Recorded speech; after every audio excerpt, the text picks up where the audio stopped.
Hello everybody, welcome back to the Gangplank Chronicles. In this video, you'll see existential life just end right before your eyes in the form of a Lee Sin gank against the Kled lane.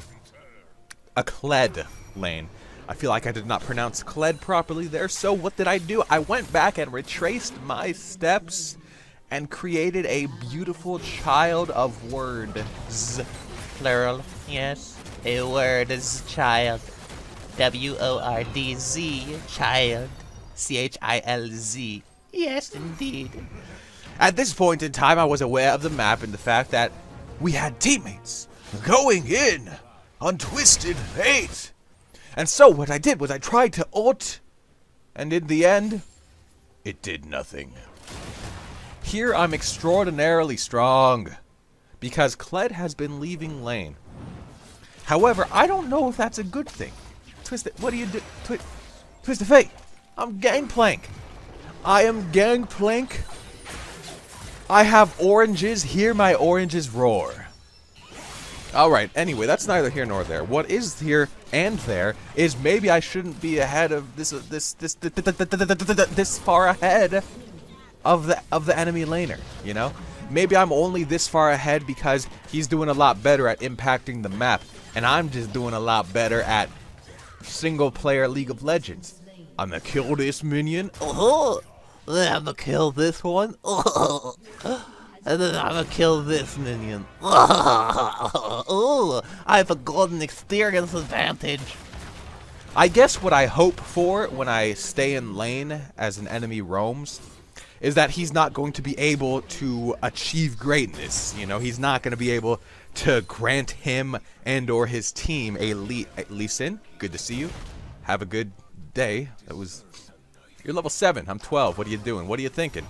What's going on? Hey, Lee Sin, what's going on here? You still playing? Oh, he playing. Don't worry.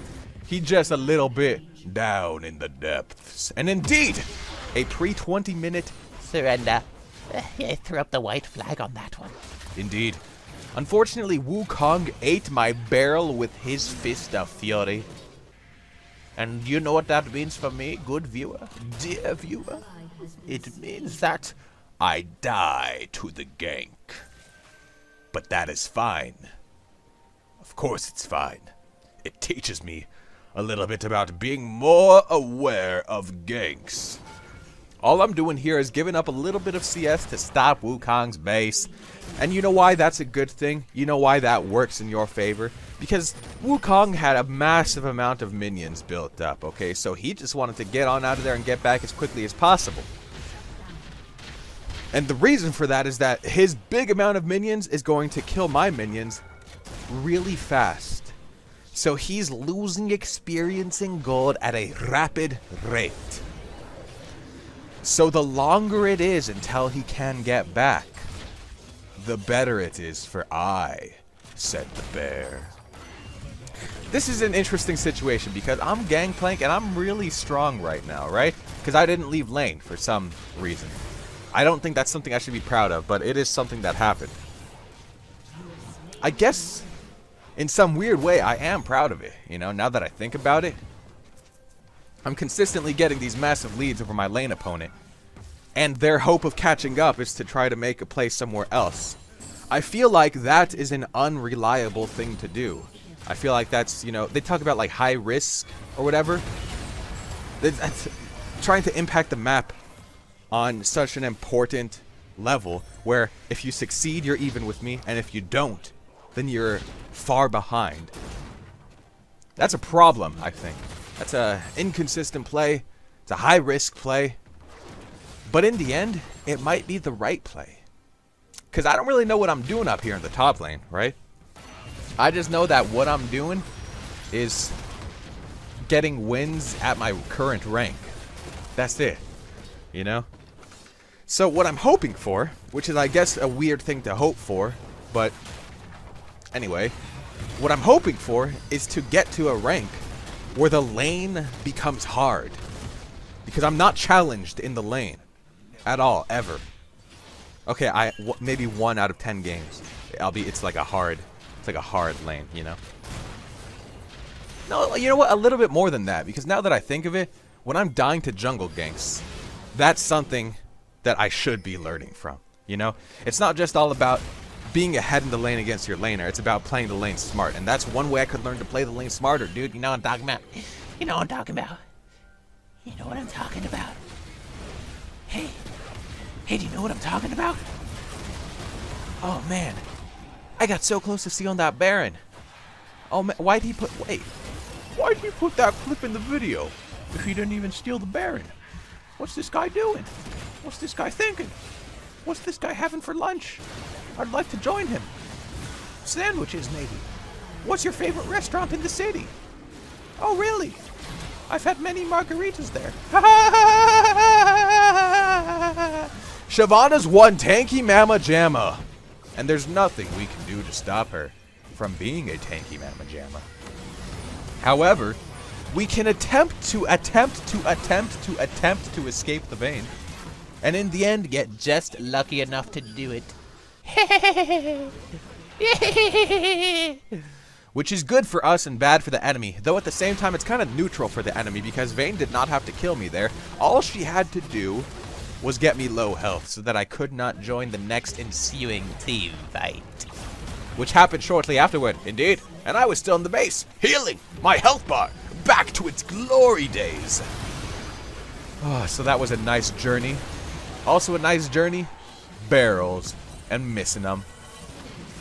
I guess Kog'Maw's mad. I'm not sure if it's because I missed the barrel or if it's because he thought I should have been more in the thick of things. If it's because I missed the barrel, then I get it. Haha, you ping your teammates, you made a mistake. Oh boy. Good job. You're a good teammate. Keep it up. Believe in yourself, you can do anything. But if it's because he wanted me to get in there, then nah, I disagree. Strongly.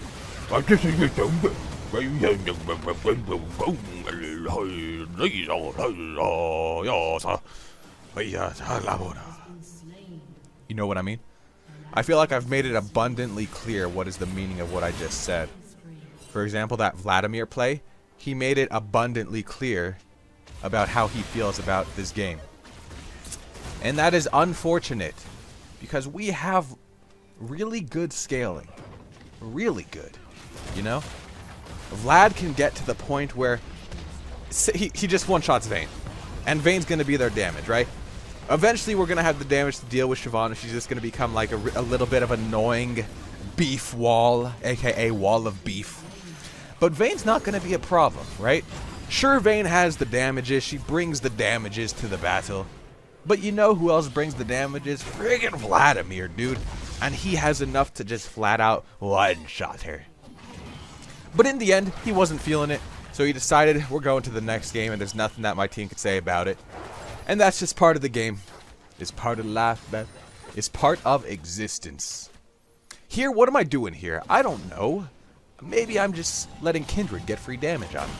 Here, what am I doing here? I don't know. Maybe I just have a giant minion wave and I think that I could win a 2 versus 1. And then luckily Skarner comes again. I've been saying this for quite some time. Or at least thinking it if I haven't been saying it. But I think that I've said it. I need to be more aware of my immediate surroundings. I feel like we've chanted this at one point. What I'm alluding to here is that I did not know Skarner was coming. I did not know it was that close to being a 2 versus 2. I thought I was battling out of a 1 versus 2 situation. And I feel like if I'm trying to be a good player, then I should really be aware of where the at least my jungler is, right? I see him on the minimap constantly, 100% of the time. By the way, if you slow down that clip, you'll see that I actually oranged too late. You saw the play I was making. I was baiting in the flash Q because I knew I had orange up. But the orange came in after the damage. It just so happened that I was lucky enough that the damage was not enough. Go ahead. Rewind the clip. See if I care. I do care. We've mentioned this, right? What is it? I don't know, I don't care, I do care. That's the phrase. I don't know. I don't care. But I do care.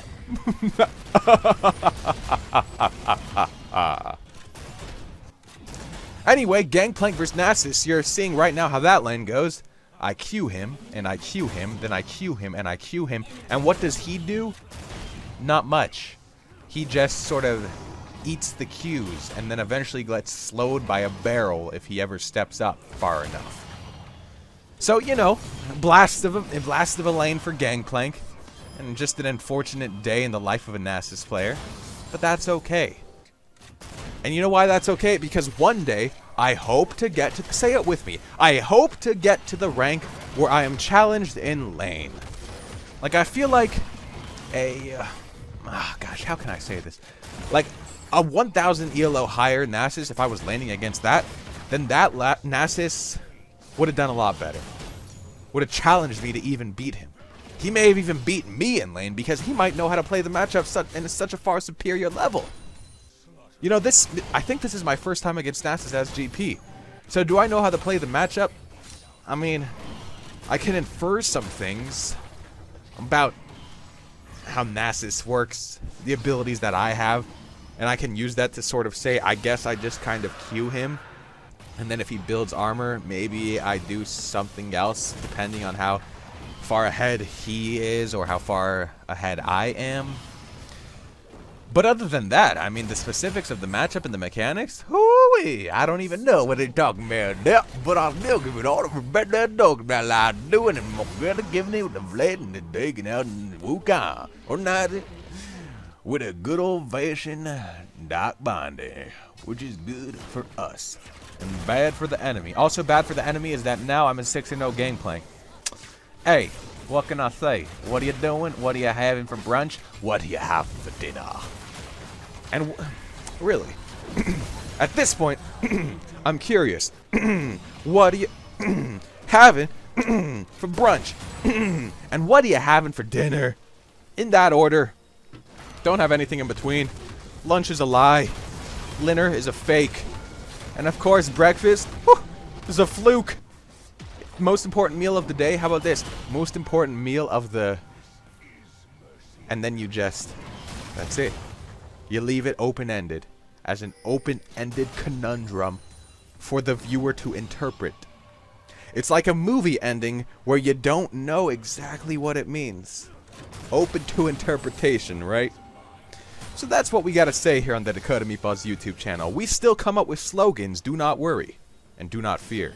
And phrases, of course, the phrases are there too. And here's our latest. Breakfast is the most important meal of the... Roll credits.